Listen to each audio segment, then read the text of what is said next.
Do not attempt to adjust your podcast player. We are controlling the transmission. We are here to be your guide, helping you to explore local events, the art scene, music, theater, sports, and possibly a conspiracy or two. All here on the GCRX Radio and Podcast Network.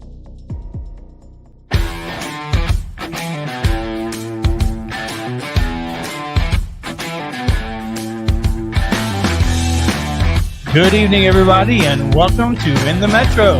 Host Dr. Bill, and with me as always is Kim Pearson. And hello. Joining us tonight, we have Denny Patterson in the guest chair tonight. Welcome. Thank you for having me. Yeah, absolutely. So, I want to welcome you guys here live from Studio B, right behind Garden Gate Tea Room. Where are we at, Kim? Downtown Granite City, also known as? The District. The District. All right. So, yep, we're coming here tonight to you live. We do have some open seating out there if you want to run down here and sit outside the window and watch us pretty much do nothing except talk for the evening. So, yeah, I want to welcome everybody here. Kim, how was your weekend? It was good. The snow, that was kind of a surprise. I don't know if anybody else was expecting it. Knew it was forecasted, but I kind of thought, it always kind of goes over us or under us. And I thought it's not going to happen. But once it did, I thought, it's just going to be a dusting. Then those flakes kept getting bigger. It was a wet kind of snow. And then it's just, my gosh, it was everywhere. It was a blanket. Mm-hmm. So we trudged our way to the grocery store and did what every other 27,000 people in Granite City Milk, did. bread, and eggs? Yes. And roast potatoes and carrots and stuff to make chili. And we just went back home and stayed the entire weekend in the house. All right. Crock-potted it out. Okay. Yeah, we didn't do a whole lot this weekend either. We just kind of, hung out and everything. So that was kind of cool. It's funny because I was on my way back home from Chicago on Friday, which I have to tell you, if you're going to go to Chicago, take the train. Forget the airport. Because it's a 4-hour trip from Alton to Chicago, and you're pretty much going to be, the same amount of time by the time you get to the airport. Right. Wait for the plane, get on the plane. It's an hour and 10 minutes flight from St. Louis to Chicago. You got to get off the plane. You got to get your ride and everything. The train literally takes you to right downtown Chicago. It's very nice, especially if you're going to fly in the Midway. Take the train. It's much less expensive. You can get up. You can walk around. They have free Wi-Fi. It's like, I have to thank Miss Rebecca for that because she was like, why don't you take the train? And I was like, I never took the train before, but I did. And that's something I've never done either. Yeah? I've never taken the train. It's a pretty cool experience. So I almost got to ride one of the trains back that has like the double decker with the suites and everything like that in it. But I actually was able to leave a little earlier that day, so I didn't catch that when I moved my train up a little bit. But it was kind of cool, just because you're in there. There's much more room than what you would expect there to be. Mm-hmm.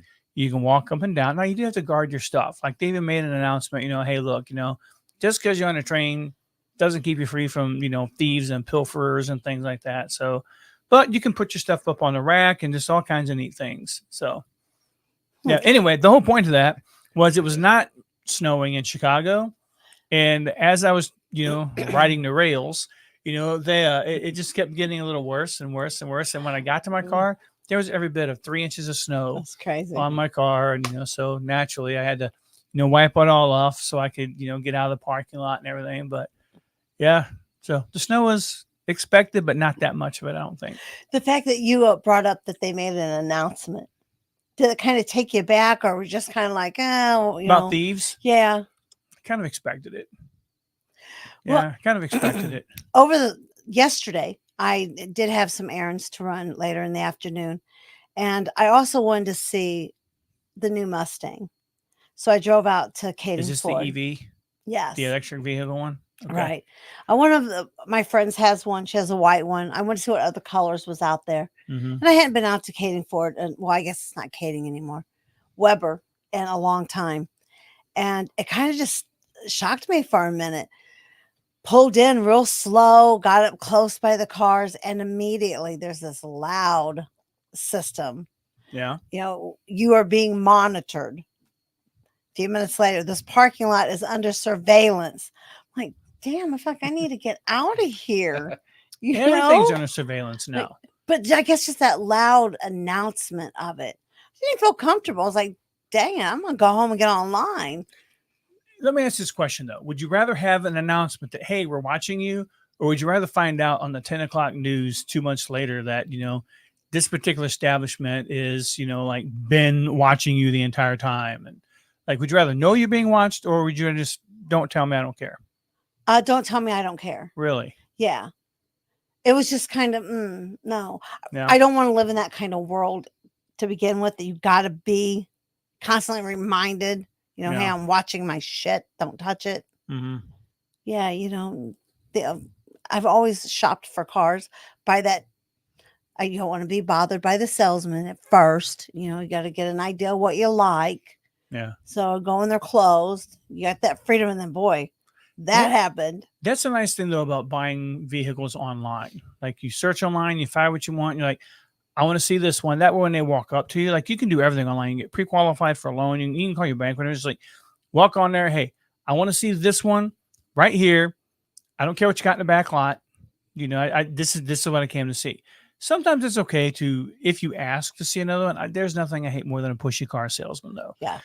I am glad that most of them have gone to, look, this is the price of the car. Take it or leave it. We don't care. That's a nice aspect of it, but. And I will always love going to look at the cars. And they are some really pretty Mustangs. Beautiful colors. Yeah. I don't know about the electric Mustangs yet. I have to see one, I guess, drive one or whatever. The blunt front end, I wasn't sure I was going to like that until I saw it up close. And right in the center of that blunt is the horse. You can trade it in the Caddy? I've been thinking about it. Really? Yeah. All right. So I don't know.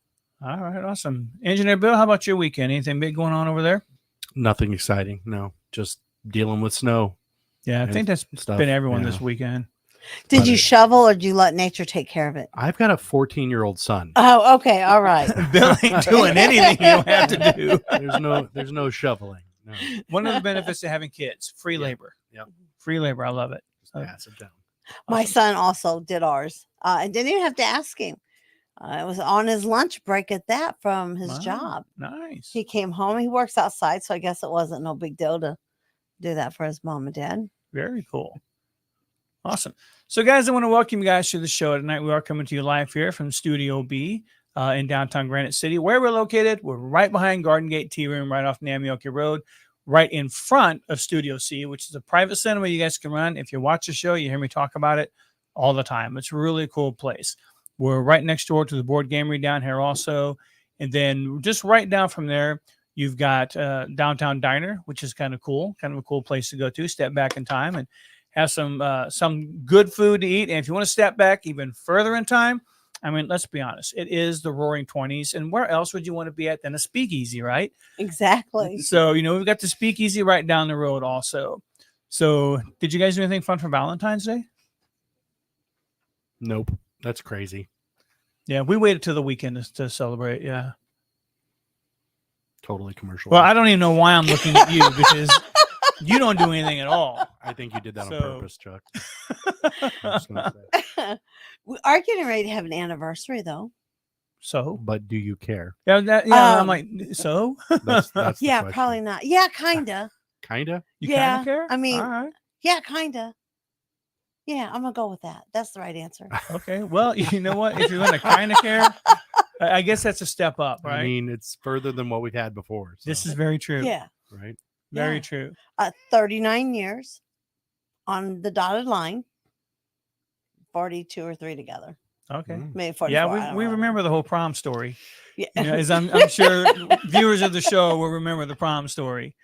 So all right. Well, guys, we want to welcome Denny Patterson with us tonight. Denny is a celebrity writer, not gossip. They don't call it gossip writer anymore. No, right? no. I am a celebrity journalist. Celebrity journalist. Yes. Awesome. All right.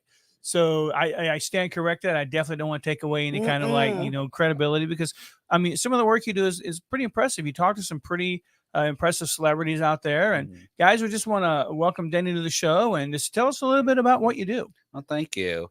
So let's see a little bit about me. Where to start? Well, right now I write for 3 publications, and my main focus is LGBTQ plus media. That was Okay. my specialty. I went to Millikan University in Decatur and majored in journalism. I was going to originally pursue theater, but then I just had to change a course, and I got a scholarship in journalism. So I'm like, okay, Nice. why not pursue this? And then my first internship was with Vital Voice magazine, which was in St. Louis, and that was like the big LGBTQ plus magazine at that time. And I was like, okay, I kind of really like this, and it's my community, so I like writing about my community and meeting these people. And then after I was done with Vital Voice, I just started to put my feelers out and see what other markets can I get into. So right now I write for Outfront magazine, which is based in Denver. I'm the celebrity correspondent. I'm the senior lifestyle writer for Outclick magazine, which is based in South Florida, and then Instinct magazine, which is nationally known and we're an online publication.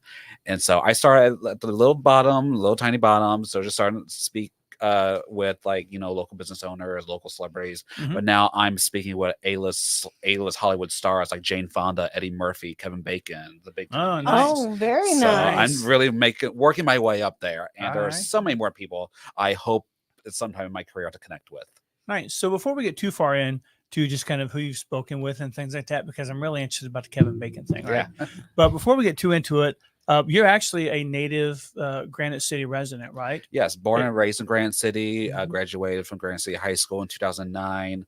Went to SWIC for my first 2 years of college. Went to Holy Family Catholic School. So yeah, born, raised, and still living here. Okay. Now you and I have done shows together also in the past, so it seems like entertainment's pretty much right up your alley. So. Yeah, so you knew me when I was a kid because we did the summer stage shows all the time, and I was really big into theater and acting, and that is what I wanted to pursue because I was in a high school theater all the time. I did the spring productions, the winter productions of A Christmas Carol. When they first did A Christmas Carol, I was the OG Fezziwig. Okay, do not forget that.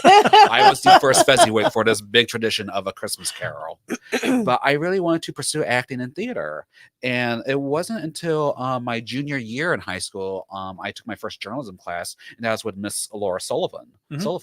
And she said, "You really have a knack for writing," and she put me on the newspaper the next year. Nice. And I really enjoyed it, but I was like, do I still want to do acting? Or what do I want to pursue this journalism course? Then when I went to SWIC, I was doing my basic courses, but then I got a scholarship, and like, okay, I'm starting to go on that track. And then when I transferred to Millikan, I was like, okay, I think I want to pursue the English journalism route, but then I did a theater as a minor, so put the best of both worlds there.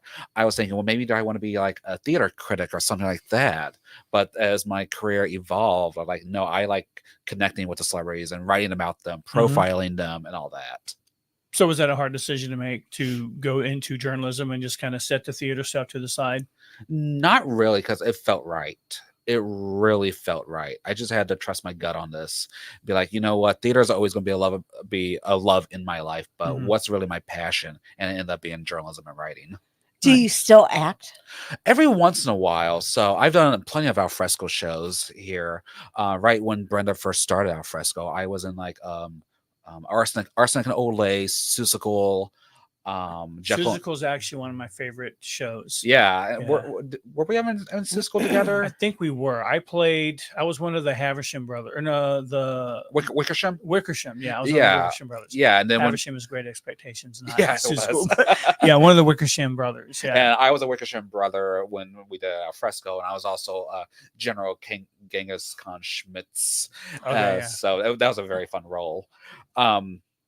But yeah, I do acting every once in a while. The last show I was in 2018. It was the Laramie Project in Clayton for Clayton Community Theater. And for those who don't know what the Laramie Project is about, that revolves around the death of Matthew Shepard, the gay college student that was killed in the late 90s, who was brutally murdered, by the way. And a group of journalists went out to Laramie to kind of do a story about it and kind of do the research, and they kind of covered the trial of the murderers. And when we did that show, it was the 20-year anniversary of Matthew's death. And what was even more special about that one is that I was able to connect with Matthew's parents that year for an interview for the Denver magazine. Oh wow! Because I reached out and saying, "Hey, I would love to maybe do a like 20 years later. What are you doing now?" Because his parents, Judy and Dennis Shepard, they're big advocates for the LGBTQ plus community now, and they're speaking out on hate crimes and all that. And so I got to connect and talk with them, and that was even more special to me, and to be involved with a play that surrounded Matthew Shepard. So, but yeah, to answer your question, yeah, I still do theater every once in a while, but I haven't done anything as of late because I just really don't have the time. I would love to get back into it, but we'll just have to see. So, working with the magazines, you said you'd kind of put your feelers out in that. How did that actually come about? I know you said you did your internship, and you're putting out. I guess, are you putting out resume? Are you putting out like articles on that and just like submitting them to different publications? How's that work? So I was with Vital Voice from 2012 to 2016, and then after I resigned from them because there was just a lot in fighting and a lot of drama, like, okay, you know what, I've been there for 4 years, it's time for me to move on. And now the publication unfortunately doesn't even exist anymore. They closed up shop like a lot of other outlets.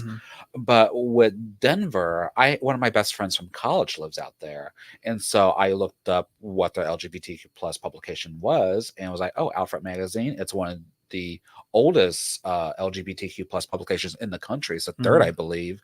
And I was like, okay, I'll just kind of reach out and be like, hey, I'm a freelance writer based in Illinois. If you need any other writers, I do this, maybe I would love to participate.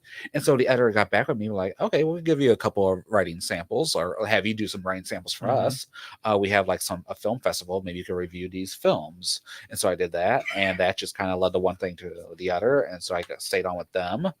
With the Florida magazine, one of my ex-boyfriends actually connected me to the editor of that magazine. Because let me ask you a question real quick, if it's okay. I don't mean to cut you off, but I want aspiring writers to kind of understand how the process works also. Oh yeah. So they know what the expectation is. When you submitted your information to Outfront Magazine and they gave you the sample jobs or whatever, were those paid, or were they just kind of like, okay, here's what I can do? No, they were paid. They were paid. Okay. Not all outlets may be like that, but this one was paid, fortunately. Okay. Published or not, it was paid. Yeah, it was published or not, it was paid. And then the Florida magazine, my ex-boyfriend connected me with the editor-in-chief because he was just starting the publication at that time. So I was kind of like one of the beginner writers for them. And in instinct, I just submitted a resume because they're one of the most well-known outlets out there. And so I was like, hey, here's my resume. It's just like a normal job resume. And they got back with me. So I thought that was really cool. Okay. Now, what kind of follow-up did you have to do with that? So, I mean, obviously, when people submit normal resumes, a lot of times you have to just follow up with people, and, and I consider journalism to be part of the entertainment world, regardless of what it is. It's kind of hard to break into, and sometimes you have to be very persistent to get in there. Were there ever times that you were like, man, I'm not getting any information back? I mean, like, what steps did you have to take on your own to just kind of push your resume or push your articles in front of who it needed to be seen by? You just gotta follow up and be persistent about it. That's also even trying to connect with these famous people for interviews, because publicists, could be some of the best and worst people you will ever work with. But no, I just followed up with them, and luckily for me, they got back with me pretty quick. Okay. But there are still several other outlets I have applied to, and I've gotten no response. And to this day, I still reach out every once in a while. I'll be like, hey, I'm still here in Illinois. Because I don't know if it's like they prefer you to be based somewhere else, because say The Advocate or Out Magazine, a lot of that's based in LA. So I don't know if they would prefer me to be out in LA, but I know there's writers all across the country. And really right now, with the state of the world, all you really need is a computer. Exactly. You have the online access. You can do anything in the world as long as you have a computer. Right. So when COVID first started, COVID was kind of a godsend in a way to me. I know that kind of sounds bad to say, but I worked for Ancestry.com from 2014 to 2020. And it was a good job, but I really wanted to pursue my journalism full time. And I was doing it on the side. Luckily, my supervisor, she allowed me to do interviews on company time every once in a while. Let me go to my car and just do the interview real quick. She was really worked with me about that. Very supportive. That's yeah, awesome. very supportive. But when COVID hit, the project got shut down. The Ancestry project got shut down.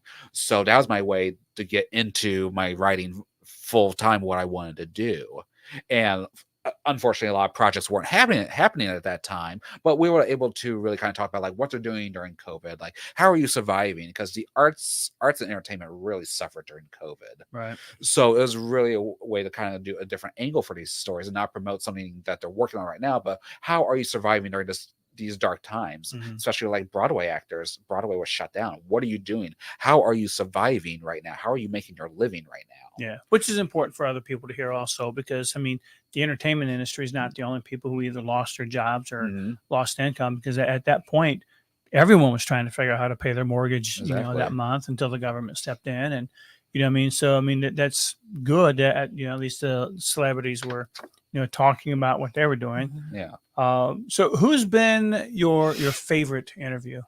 Oh, that's always such a hard question because I have a lot of favorite interviews. We want to ask you worse. We don't want you to get blacklisted or anything. If I could tell you worse, it is actually easier to tell you the worst one. But I will say the worst one was an actor who played on The Crown. Netflix's The Crown. Okay. So they were just very non-responsive. Gave me 1-2 word answers. Those damn Brits. Yeah, exactly.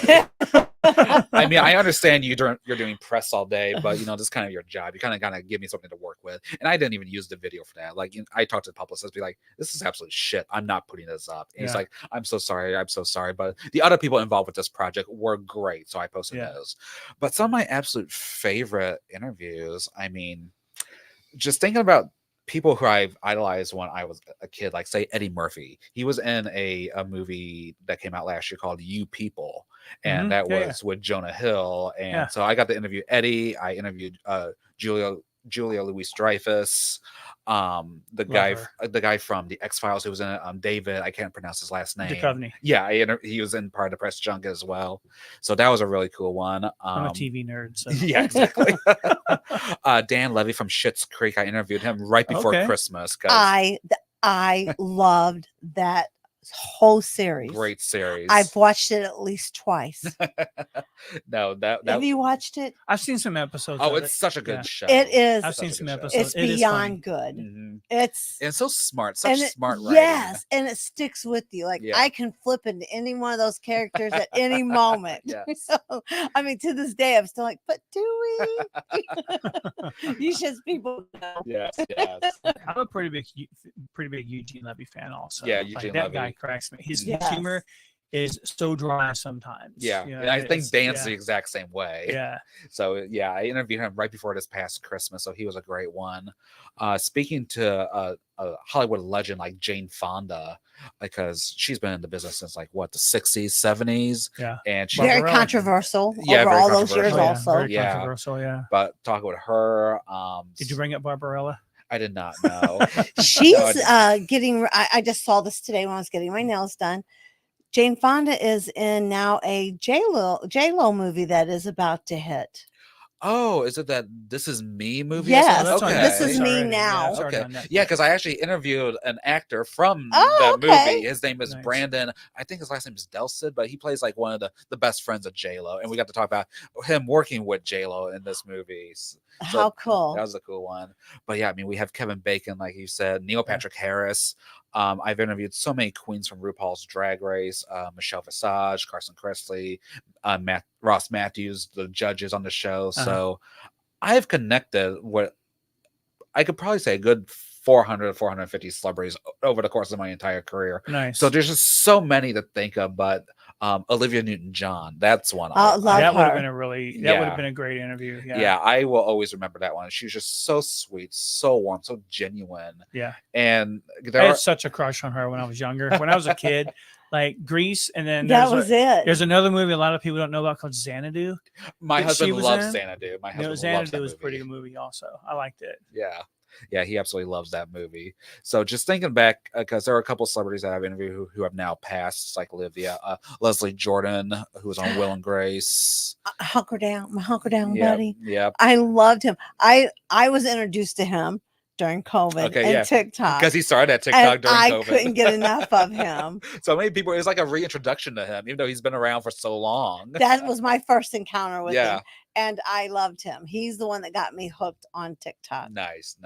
But how he passed was just heartbreaking when he had that heart attack. So, but yeah, there's just so many good interviews I've had, and I'm very fortunate to say besides the one person from The Crown, almost every interview I've had, they've always been so sweet. They've been so down to earth. I've never had someone who's acted like a pompous asshole. Have you ever interviewed someone that you knew you didn't like going in? Oh, good question. Like for me, I watched one of your interviews and I just don't like her, just for a lot of reasons. Maybe I don't have any reason, in fact. I just don't like her. Well, let's have the Yeah, tea on who this. is it? Who are we talking about? The redhead cat that looks like from Oh, Mass Kathy movie. Griffin? Yeah, Oh, whatever. yeah, I Griffin. can't stand Yeah, her. I don't know what it is. I'm not a fan at all. And it's been that way since the first time I ever heard her voice. Okay. I don't know why. But have you ever went into an interview already with the preconceived You don't have to drop a name if you don't No, want I'm to. trying to think. Like, no, I don't believe I have. I think everyone I have talked to, I've at least know of in some way, and I've liked them. good? Yeah, good. I don't think I honestly don't think there's ever been an interview where it was someone who I did not like. Now, I'm sure after this podcast, that opportunity will come up, and so we'll have to see. So, what about nerves? Like, I mean, coming from the Midwest, I get pretty nervous when I come into contact with celebrity. Like, I'll tell you my Debbie Gibson story here in just a bit, but it was ridiculous. But like, what about nerves? How do you handle nerves when you're talking to these well, first of all, let's go into this. What's the process? Okay, if you're given an assignment, someone says, "Okay, we need you to reach out to Denzel Washington." Okay, what's the process? Do you have to do research and find his contact information? Does the publication assigning you the story typically give you that contact information? How does that work? Okay, so yeah, let's talk about publicists for a couple minutes. So what I initially did was when I was when I first started with the Denver magazine out front, I was like, okay, I'm speaking to good celebrities, but I want more. I mean, I'm greedy. I want to talk to everyone. So like, I want to get some bigger names. So what I did was I actually got an IMDb subscription. Okay. And so that's like $20 a month. And on their pages, it has publicist information. Yeah, publicist information. So emails, their phone numbers, sometimes agents, managers, lawyers sometimes. So I was just like emailing them and be like, hey, I'm a big fan of this your client's work. I work for an LGBTQ plus publication. I see they have a project going on, or we love some of the work that they've done. Would you want to connect for an interview? And that's actually how I first got Leslie Jordan and Olivia Newton-John actually as well. So that's how I really do it at first. Okay. And the more I was getting my name out there, that's when publicists started knowing who I am. Okay. And they were reaching out to me. Building reputation. Yeah, I was building my That's reputation. great. Yeah. And now, since I've been with Instinct, that's when I started doing the press junkets. And for those who don't know what a press junket is, it's when you have like several journalists who's interviewing an actor or a director about a certain project. So you met some of these people person to person then? Yeah, I have. Okay. Yeah, All yeah, right, exactly. Great. So mostly everything thanks to Zoom now, we could do everything on video. And so, I mean, that's the best way to connect with them, because I like to see them face to face. I don't want to do phone calls anymore. Like it's fine if it's necessary, but no, I mean, if you don't want the video recorded, that's totally fine. We don't have to record the video, but I want to at least see their face, see their reactions, and it's makes a much better conversation, Yeah. So now, because of the press junkets, I'm on lists for Netflix, Hulu, Peacock, almost every streaming service. When they have a press junket coming up, or at least a press junket, or an email, yes, that's revolved something around LGBTQ plus. I'm on there, and they ask, hey, we have these people available if you want to connect with them. So let me ask you a question. The LGBTQ plus community has come up quite a few times. Is that primarily all you focus on, or are you open to like to other interviews and other celebrities? I mean, you've obviously talking to people who don't identify as such, but is that your main focus? It has been my main focus. I don't want it to be my main focus. I'm open to talking to anyone. I would like to get to a point in my career where it's like for People Magazine or In Touch, Hollywood Reporter, because right now, because I do work for LGBTQ plus reputationable outlets. Reputable. So that's all I really do focus on right now, but it's not what I always want to do. So I'm the one that normally asks something inappropriate in here. So why should tonight be any different? Please ask. Different, right? Why so many damn letters? Why can't we just do something like AL? Like alternative lifestyle, or I mean, I don't care. That's just too many letters for me. That's why I do LGBTQ plus. See, that's just too much. We could do. Okay, so 1 second. Yeah. And this, ladies and gentlemen, is why she will be a one-term alderman. Please, Denny, continue. Listen. No, really. It's just too much. I mean, even for just a... Like gay was just like a little bitty word. It was just a little bitty word. What Kim's trying to say is you need to make it easy for her. Would you please turn her mic off at some point? Just mute her. Done. I mean, we had LGBT. That's where that's what it was when I first started. Okay, and I handled that. Okay, and then we started getting to the Q, which I don't even know a lot of words that start with Q. Queer or questioning. Those are the two that came. So we couldn't get queer out of Q. I mean, just why do we need it? Because there are people who identify as queer. I just want us to go to AL. AL. Could we do that? Just call me Al, kind of thing. Alternative lifestyle. It says it all. You're gonna piss off all the guys named Al. Oh, I'm sorry. I don't know anybody named Al. I can call you Betty, then you can call me Al. Oh, I don't know what that means, but okay. But then when we get to the I, which means for intersex, and then A for asexual, then sometimes we have a P for pansexual, then we get into the numbers which for two-spirit people. I mean, is there an H in there? I'm sure there will be at some point. For like whatever we are. I get heterosexual, right? I don't know. Well, I think I have a little weirdness added. Actually, heterosexual is not the proper term. Anyway, cisgender, is that it? Something like that. Cisgender is when you're born, and like I'm a cisgender male. I was born a male, and I'm not trans. I don't question anything like that. I am a cisgendered male. So you would be a cisgendered female.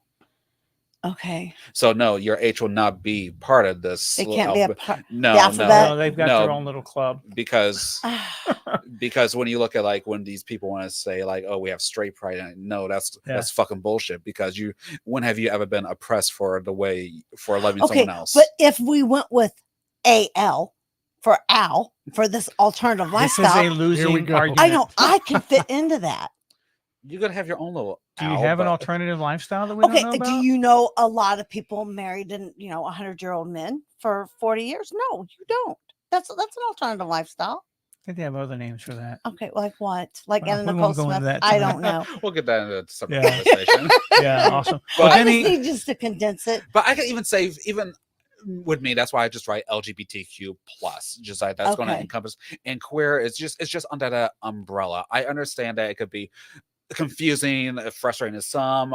Not frustrating. It's just too much. I'm not going to remember it. But there are people who are frustrated by it. I mean, there are even people within the gay LGBTQ plus community who's like, "Oh my god, this is just getting ridiculous." Spitting the words out, it's like the letters we're just saying the whole damn alphabet. and I'm not. I know. I don't want to get flack from my community, but I'm not one of those people. I'm just going to stick with LGBTQ plus. Okay. So we are just going to keep that the plus. Okay, that's kind of condensed. You can be in the plus. Maybe you get something that we don't know about, and you can be in the plus. How's that sound? I just don't like being excluded.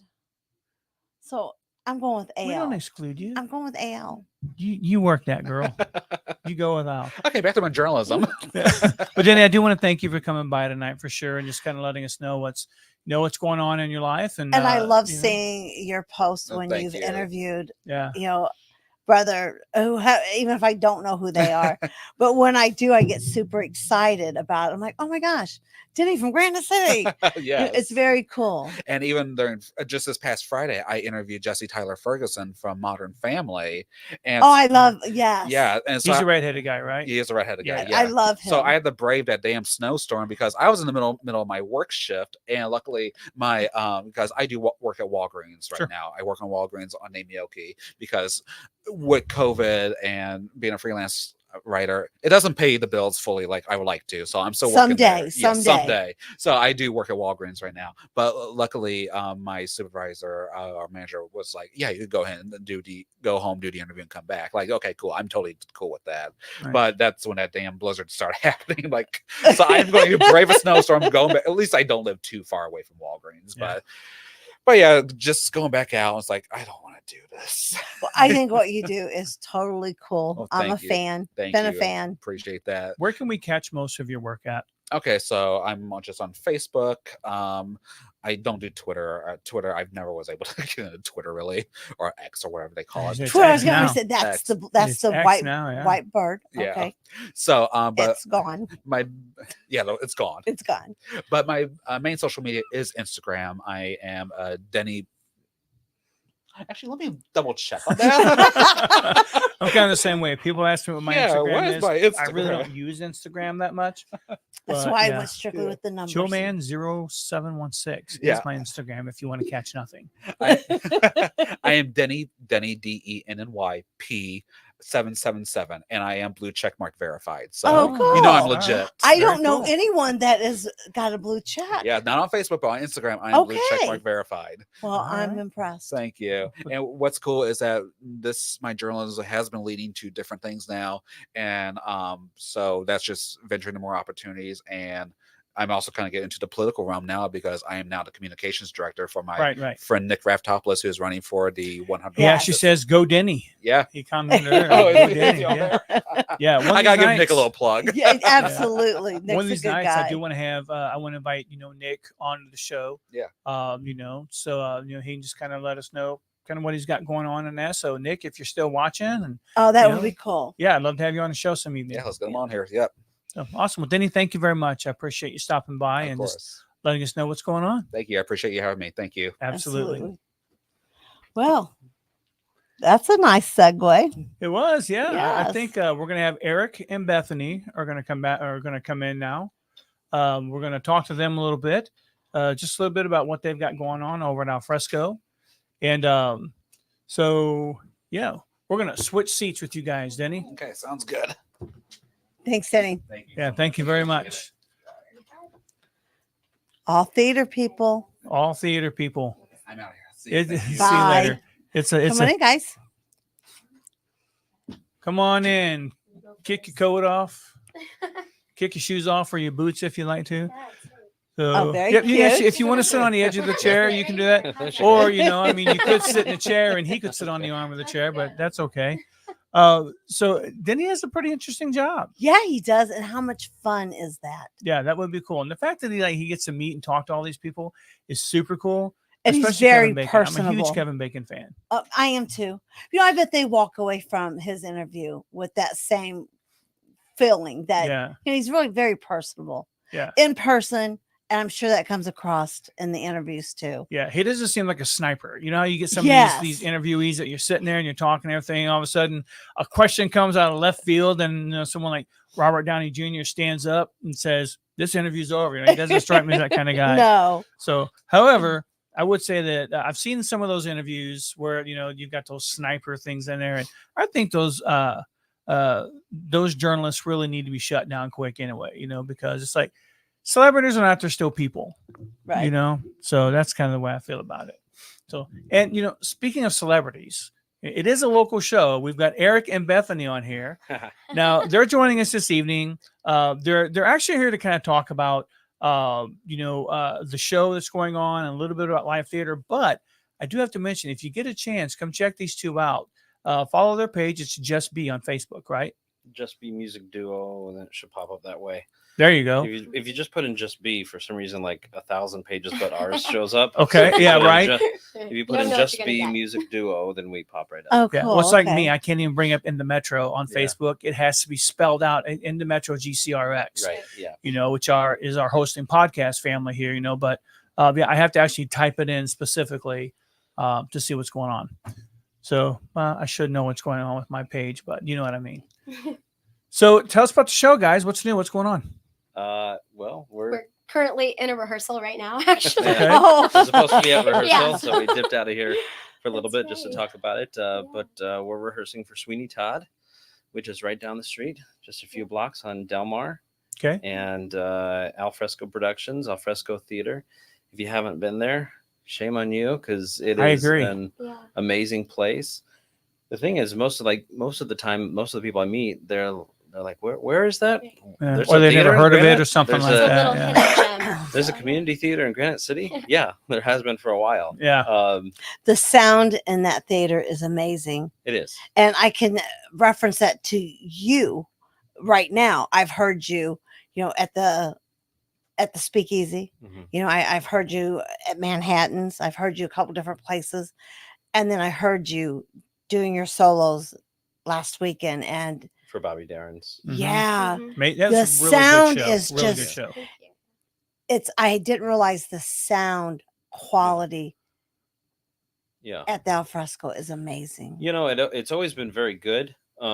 And we have a wonderful sound person who kind of just wrangles all of the sound. Anything we need, he figures it out. And his name's Jerry. Yeah, Jerry's a good and, guy. And he He's good does people. Very good. everything we need him to do and more. And recently he just like redesigned everything in there, kind of rerouted some things and put some subs under the stage and Nice. kind of brought everything to the center. And it really does sound good. Yeah. You Well, know, Being an old church, it's got great acoustics in it anyway. Yeah. And the way where the stage is set and the balcony or the mezzanine area, and I mean it's built for sound. Yeah. And each show that I've been to there, it gets better and it gets better and it gets better. And I know Yeah. you guys got some upgraded equipment and I was really impressed. I came and recorded the show last weekend, which if you guys missed that show, I'm telling you, if you get an opportunity and he does it again, go check it out. Go. It's a really good show. Really good show. thank you. But yeah, I mean, I'm always impressed by the way things are going over there and the shows that are coming in and the performers are coming in also, yeah. because I believe wasn't Aubrey Bug there not long ago? Yes. Yeah. Aubrey So Bug it's was there, yeah. yeah, it's actually starting to get like its We have own shows beyond we have just another- the theater. We have another kind of one woman show coming. That I'm not going to say anything yet, but Right. Okay. Okay. very Me close to either. being But ready. Kim's like pumping the brakes over here. Yeah, very close to being ready, but tickets aren't on sale yet. We haven't announced it yet. but, okay. Okay. All right. You have to follow the Facebook page Alfresco Productions or Because you're going to be Alfresco- wowed. Alfresco Art Center. So you're going to want to follow Okay. those pages, and you'll always know what's coming up. But you were talking about the balcony area, that mezzanine area up there. It's an intimate seating area, and for Sweeney Todd, what we've done is we've created something really special up there. For $35, you're getting an appetizer buffet. Mhm. You're getting a free drink of choice and a free popcorn, free non-alcoholic drink of your Okay. choice, and a free popcorn. Nice. For $35. And I'm telling you, for Sweeney Todd, that's the best seat. It's the best seat in the house. Yeah, Okay. that's what I Best was seat in going the to say. house. Yeah, absolutely. Yeah. So tell us a little bit about the show, because there are a lot of people who aren't familiar with the show Mhm. or they've seen the Johnny Depp movie, So are there, just tell us a little bit about the show, about your guys' performance, maybe what parts you're playing. I guess what excites you the most about being in this particular production. It's a really happy show. No, it's not. I think we may be talking about two different I'll let shows here. Eric- I'll let Eric tell. I think it's a wonderful story just because of the depth of the characters and the depth of the story itself. Mhm. The basic rundown is a guy had a perfect life, a wife, child. He was a barber, and it's set in the 17th century. Or am I speaking correctly? Yes. 17. And there was a guy who wanted his wife, and so he was a very powerful man, a judge, and he sent the barber away into exile, took his wife, did some terrible things, threw her out on the street, and then locked up his daughter. Wow. And so he comes back out of exile and seeks revenge on the judge. Sounds like a regular John Denver musical. Yeah. It's Stephen Sondheim, so the music is extremely challenging but beautiful. And so he goes out for revenge and takes out a few other people along his way. And I'm telling you, it's one of the most thrilling like stage shows you could watch. It's just fun. There's twists and turns. And, and for a musical, I think it's different. Yeah, it captures your attention. Yeah. I feel like it. And like I said, the music is everything in the show. Well, the stage looks like it's a pretty complex stage. From what I saw, I mean, I think you guys are still in the process of building it, but I mean, it looks really good. Yeah. From what I've seen anyway, from being over there. Yeah, there's a 2-story part of the set, and we've been working on that since early January, and it's still not done, but it's getting close. We have 2 weeks until Tech Week. And then got a kid out there. we bring our kids everywhere we go. So nice. That's okay. Sometimes, Yeah. But no, the set is great. We've had tons of we have a huge cast for usual, like at Alfresco. This is a pretty big cast. We have 23 people. Yeah. Wow. 23-ish. There are a lot of new faces to Alfresco, which is awesome. Yeah, just that's to good. Invite, new talent in with us, and everybody is just super talented. So I'm really excited to. I can't say enough good things about the cast. Like it's just amazing. So let's talk talk a little bit about the crew, because a lot of times the crew they don't, people see the cast on stage, they hear everything that's going on there. Tell us a little bit about your support crew. Like you guys, from what I understand, had your costumes made for this show, right? Wasn't there someone involved in that? Well, we didn't have them made. We sent out for them. They're coming from California. So I mean, from the moment that you walk into the theater, our hope is that you will be engulfed in the story. And so we have some surprises even right at the beginning of the show, before it even starts, to create some anticipation. And so, from the costumes to the set, to the sound, the lighting, we have a wonderful lighting designer, Diane, who is a genius. She's won multiple awards. She's pretty awesome. And she's going to light up that set and do some tricks and magic. And it's just going to be a ton of fun. And if you miss it, like you're missing something. For Granite City, you got to get over to the Alfresco Art Center. I mean, it's there just waiting for you to experience. Awesome. You're not only seeing a show, but you're part of the show too. So it doesn't exist without the patronage. That's right. Absolutely. So let's talk a little bit about your participation with Alfresco, and then also your participation just in the theater scene kind of all around, because like a lot of the people I know that are involved with Alfresco, I've known them for a while or something like that. But you guys have actually been involved in like theatrical stuff for a while. And Bethany, if I recall, didn't you take a break for a little while, and then you kind of came back during the Christmas show a couple of years ago, and you've kind of been going, full steam with the theater involvement in that? Yeah, I went to optometry school, and I came back, and then the Christmas program, I think, was my first time at Alfresco. Okay. And I think that's what really got me excited about kind of get rebit by the bug, huh? Yep. Yeah. And then I think we went straight into Andrews Brothers from there. Oh, and that was so much fun. Much fun. What a great show and great cast. Yeah. So a small cast, but that was probably one of my most favorite. Yes. And that's actually where we met. Like Yeah. met. Oh, okay. She was in Andrews Brothers. Yeah. We did the Christmas concert. And she was in a number or two. We were in the market. With the we didn't Winter know each other Wonderettes or something like that? Yeah. Okay, yeah. That I did over with another theater group at the time. And I just remember her singing, like belting this song in the Christmas show. And we were looking for a girl for the Andrews Brothers to fill a role. And we couldn't find anybody. I mean, there was nobody that would fill that role, and it just clicked. I'm like, what about that Bethany girl? Like, I just remember sitting on stage and she sang, and I was like, that came out of you, and so that's the first time we ever did a show together. Oh, and very that's how cool. I found Alfresco. So very cool. Oh, And now it's just super fun to give back to just such a great theater and a great group of, individuals that are, sharing their talent. And I think that's awesome. Awesome. So the focus right now is obviously on Sweeney Todd, and we have a mystical, undisclosed project coming up, but what's in the future for the theater? Because you're actually on the board over there, correct? Are you on the board, or what is your role for Alfresco? Managing director. Okay. Yeah. Right. So there's a lot in the works.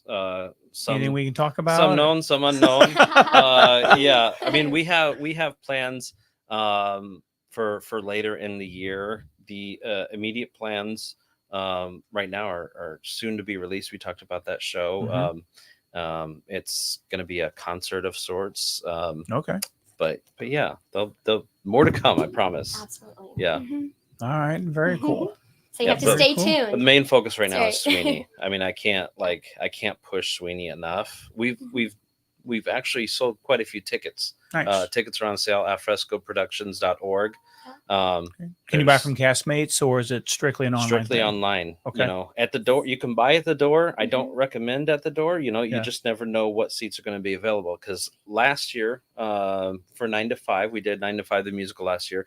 That was our first time doing assigned seating. So we actually have a map on our website, and you go and choose your seat location. It's not just first come first serve anymore. You go and choose your seat. So getting on your phone or on your laptop or whatever and getting online and buying your ticket is just like going to the Fox and choosing your seat. Yeah. You're going to want to do that before you get to the show, because especially if you're in a group of 4 or more people, it's not guaranteed that you're all going to sit together come showtime. Right. So get online and get those tickets. And I can't say any more good things about the show. I mean, it's just going to be great. The director's amazing. Yeah, Devin is awesome. Awesome. He's doing an amazing job. This is his first show. Directing. Yeah. Well, he's nice. done that's quite. He's done quite a show, quite a few shows, and so yeah, all the faith in the world in him from the very beginning. Like he was just, let's go.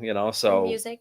Yeah, John is doing the music. John is amazing. He was in Andrew's Brothers with us. John was also in Andrew's Brothers, brother, like a little reunion here. Yeah, it is. John is one of the smartest musically person that I've ever met. He's just crazy smart. Very talented guy. Yeah, and was perfect for Sweeney. Yeah. Actually, in 2 weeks, he had all of the music taught. Oh wow! For Sondheim, that's pretty crazy for a community theater. So. Nice. Very proud. Yeah. Did Into the Woods. Yeah. One time. Actually, I've done it once, and it was pretty challenging. Like some of the music and some of the rhythms and that. So I'm definitely aware of how complex Sondheim can be from time to time. Yeah. For sure. You mentioned something about you guys kind of being a reunion or whatever. One of the things that I loved about doing theater, because I started doing theater when I was about 18. No, I was probably 17, because my first show was actually Into the Woods. I played the baker. And but from that, I went from like the high school productions to community theater productions, which are a little more complex, than high school productions, a little more involved. And the family that you just kind of, earn, from those experiences. And, there's going to be, you got divas and Johns everywhere. They just want to I'm the star. Well, whatever. You have to just kind of move on from that, or whatever. But even those people, they still kind of become family from time to time. And then I have people that I still talk to, and that I'm still very good friends with. And that's one of the things I love about theater and community theater, is just that the word community in there is really what it's about. You just really kind of come together. You're giving back to the community. You're getting to do something you really enjoy. And whether you're just, I shouldn't say just, but whether you're in the cast, backstage, stage managing a show, if you're, doing lights or sound or whatever, I mean, just the people it takes to bring a show together and to pull it off. I mean, it's insane, which, by the way, stage managing, I never want to do again. Yeah. Like I did that for Sound and Music one year. It was the worst experience I'd ever had in theater. And it really takes a special person. Yes, it does. To you have to know the show inside out. Yeah, absolutely.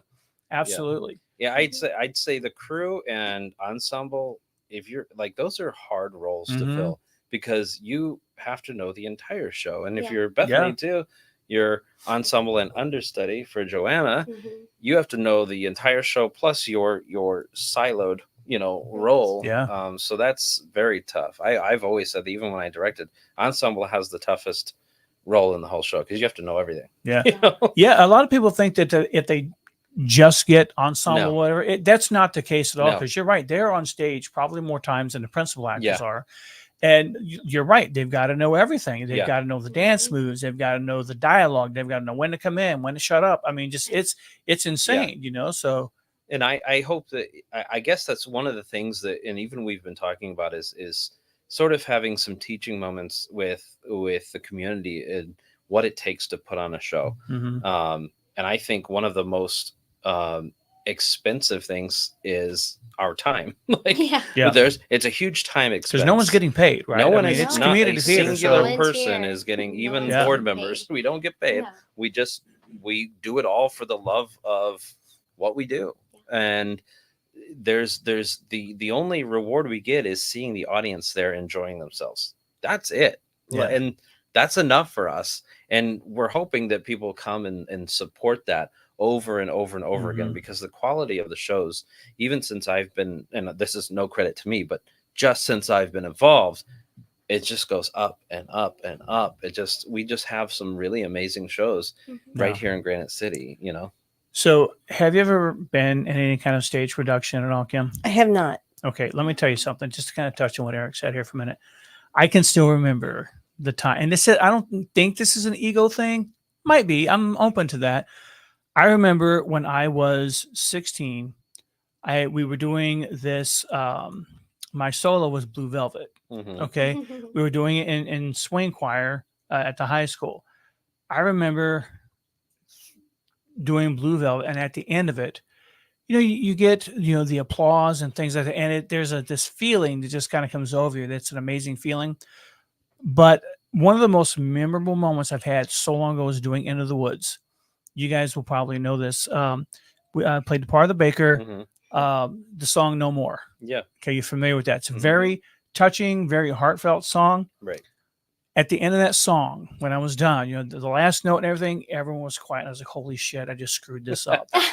And everyone was quiet. And all of a sudden, it was just this boom of just applause and hoots and hollers and everything else. And that feeling right there was payoff for the being screamed at by the director, because the director, the choreographer, all that time that you put into it. You're right. That's the payoff right there. Is when you're able to bring something to people you don't know. Yeah. You don't know them, they don't know you, but when you're able to bring something, a message or a performance to them, it's an amazing feeling. Yeah, and it's rewarding. Not only I call those little moments. Those are moments that will stick with you forever, and they're fleeting. You don't ever get them back. So the hope is to keep them up here. Savor that moment. But not just for you, but for the audience. We hope that you can take $15 or $20, or if you want to splurge and pay $35 and have a wonderful experience right here in Granite City, instead of, going wherever you're going to go, March 8th, 9th, and 10th, and March 15th, 16th, 17th. Yeah. Block that out and spend $15 or $20 and be transported somewhere else for 2.5 hours. Yeah. We promise you it'll be worth it. It's amazing. Yeah. It's an amazing experience to watch, to watch and to take yourself, somewhere else. Yeah. If someone wants to audition for future shows and be a part of what you guys have going on over there, what's the process for that? Yeah. Facebook is probably the best way to stay up to date with us. On the Alfresco page. Alfresco Productions. Yep. We always post on Facebook. And then we'll post audition notices online and then post it on Facebook. So Facebook is our number one, communication tool right now. So make sure you follow us there.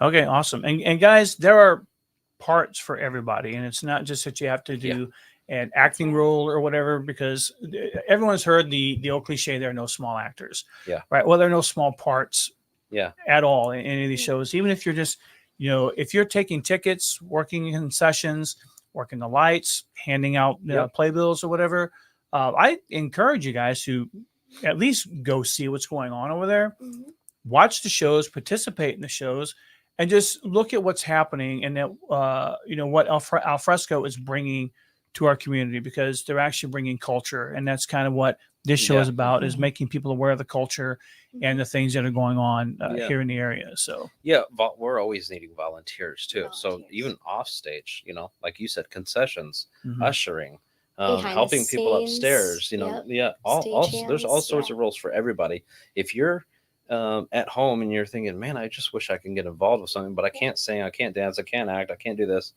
Well, can you serve some popcorn? We have a you can role probably for do you that. too. And it's a great way to just be around people. Absolutely. And create those friendships and those memories. And one more thing before we go. Yeah, absolutely. We talk all the time about, building up the city and doing good things in the community and tourism, right? There are a ton of people that aren't from Granite City that's in this show right now. Like, I would say 75% of the cast does not live in Granite City. No. We have people from St. Louis, all over the Metro East. We have a person from Arnold, Missouri. Oh, wow. That is driving That's just commitment for there. Sweeney Todd. So this is something that you want to support. You want to come to the show. Yeah.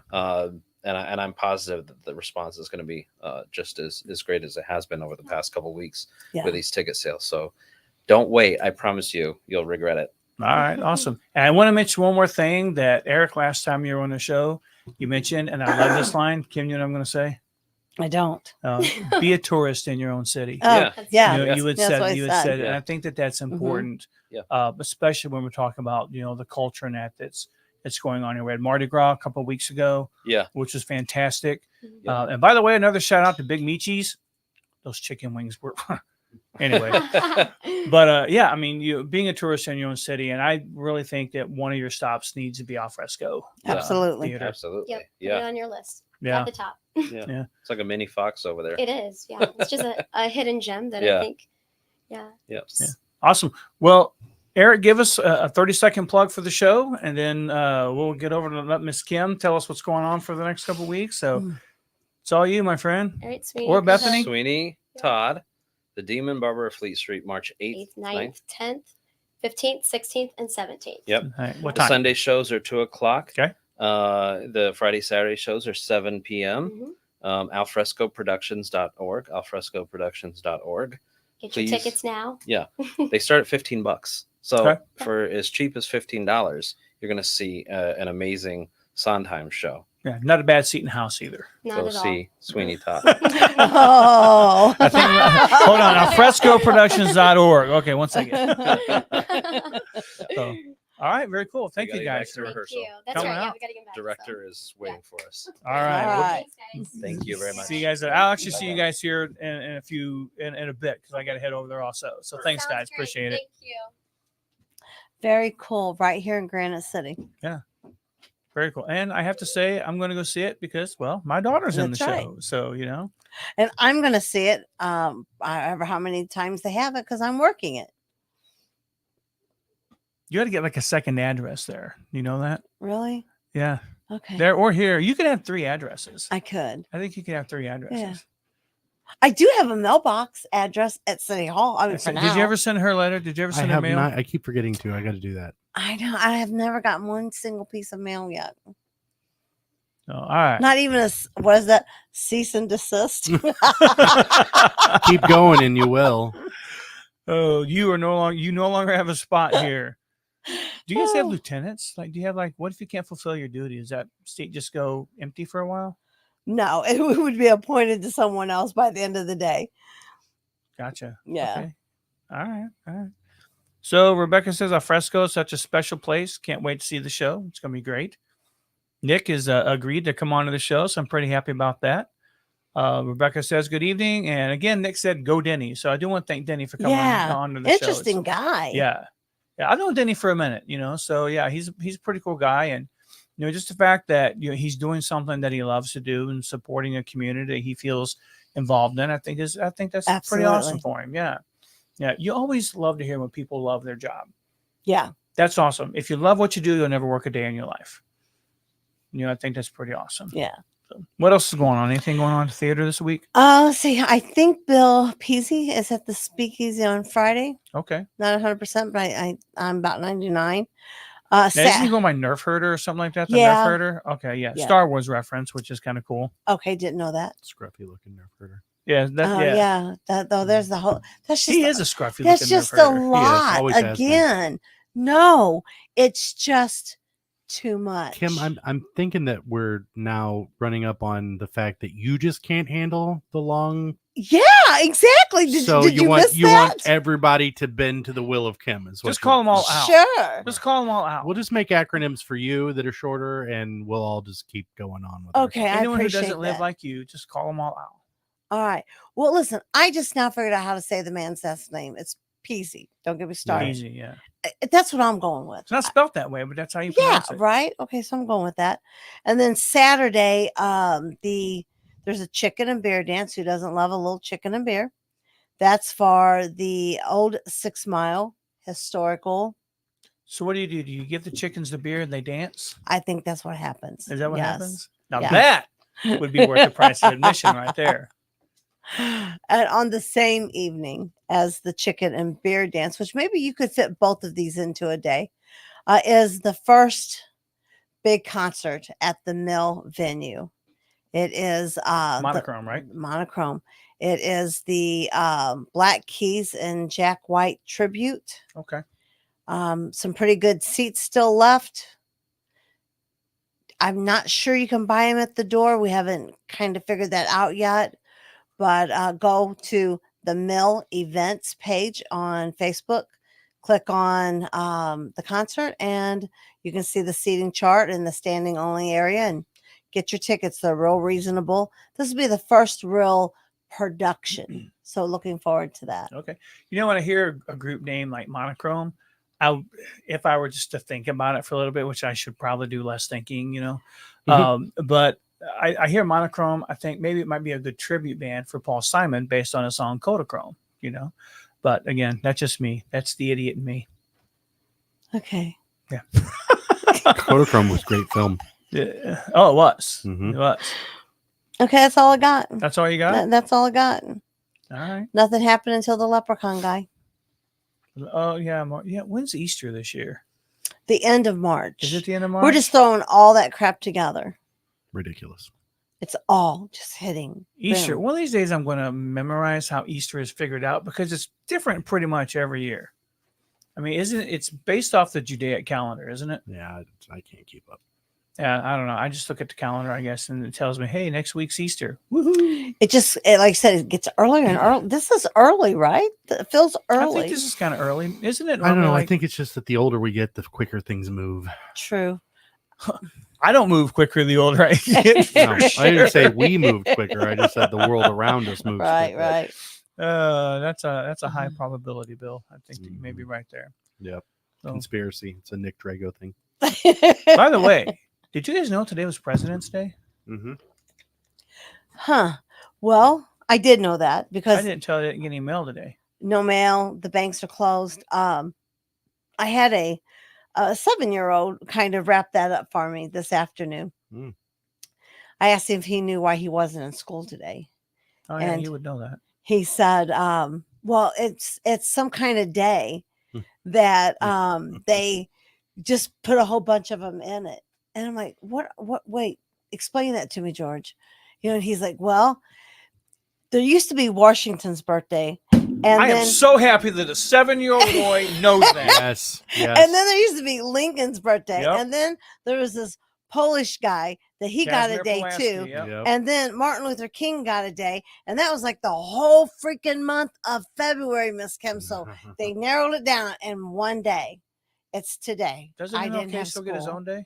I believe so, but I had to give it to him. He knew everything. That's impressive. Like, okay, dude, you earned the day off from school. Yep. That is impressive. And he let me know. Did I also know this was leap year? No, George, I did not know that. So what? It's leap year. Oh, okay. I don't think I knew that either. Huh, I'm sure on February 29th I would have known, but the things you learn. Yeah. Huh. They say that February has 28 days. How many other months have 28 days? All of them. All of them. Very good. They're very good. I'm impressed. No, the Washington's birthday thing though, that's impressive. That kid knew that because Yeah. I remember being in school, like when I was a really young kid, I lived in Missouri, so I had Washington's birthday off, right? Moved to Illinois, I got Lincoln's birthday off.